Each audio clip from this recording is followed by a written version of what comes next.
தீட்டுள்ள எண்ணம் என் இதயம் கொண்டால் ஈட்டி பாய்ந்த நெஞ்சை நோக்குகின்றார்.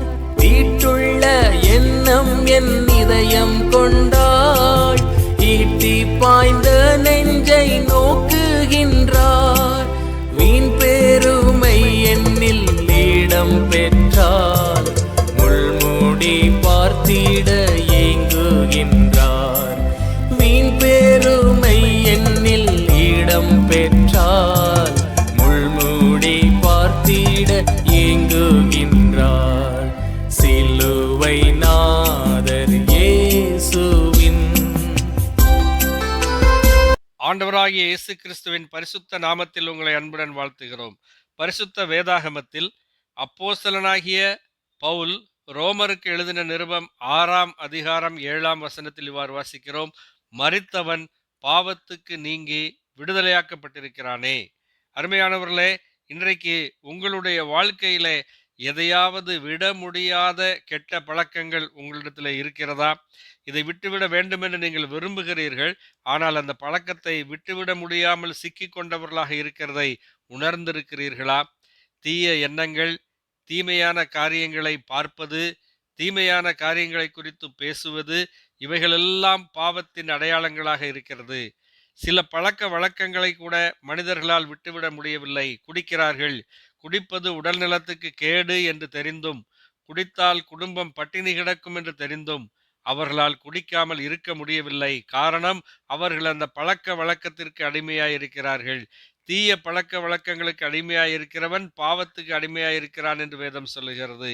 இந்த மாதிரி பாவத்தின் பழக்கங்களிலிருந்து விடுபட முடியாத அநேக காரியங்களிலிருந்து நாம் விடுதலை அடைய வேண்டும். விடுதலை அடையாமலேயே நம்முடைய உலக வாழ்க்கை முடியுமானால் பாவத்தின் சம்பளமாகிய நரக தண்டனைக்கு போக வேண்டும். இந்த பாவத்தின் அடிமைத்தனத்திலிருந்து விடுதலை அடைய ஒரு வழி உண்டு.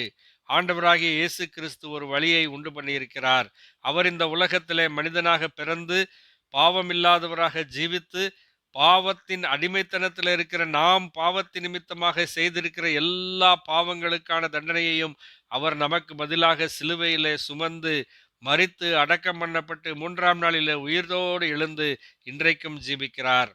ஒவ்வொருவரையும் அவர் அழைக்கிறார். மகனே, உன் பாவத்திலிருந்து விடுதலை அடைய நீ என்னிடம் வா, நான் உனக்கு விடுதலை தருகிறேன் என்று சொல்லுகிறார்.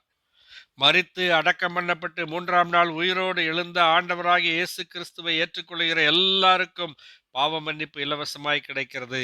அது மட்டுமல்ல, அவர்கள் பாவத்தை மேற்கொள்ளக்கூடிய, பாவத்தின் அடிமைத்தனத்திலிருந்து விடுதலையாக்கக்கூடிய பலனையும் தேவன் அவர்களுக்கு கொடுக்கிறார்.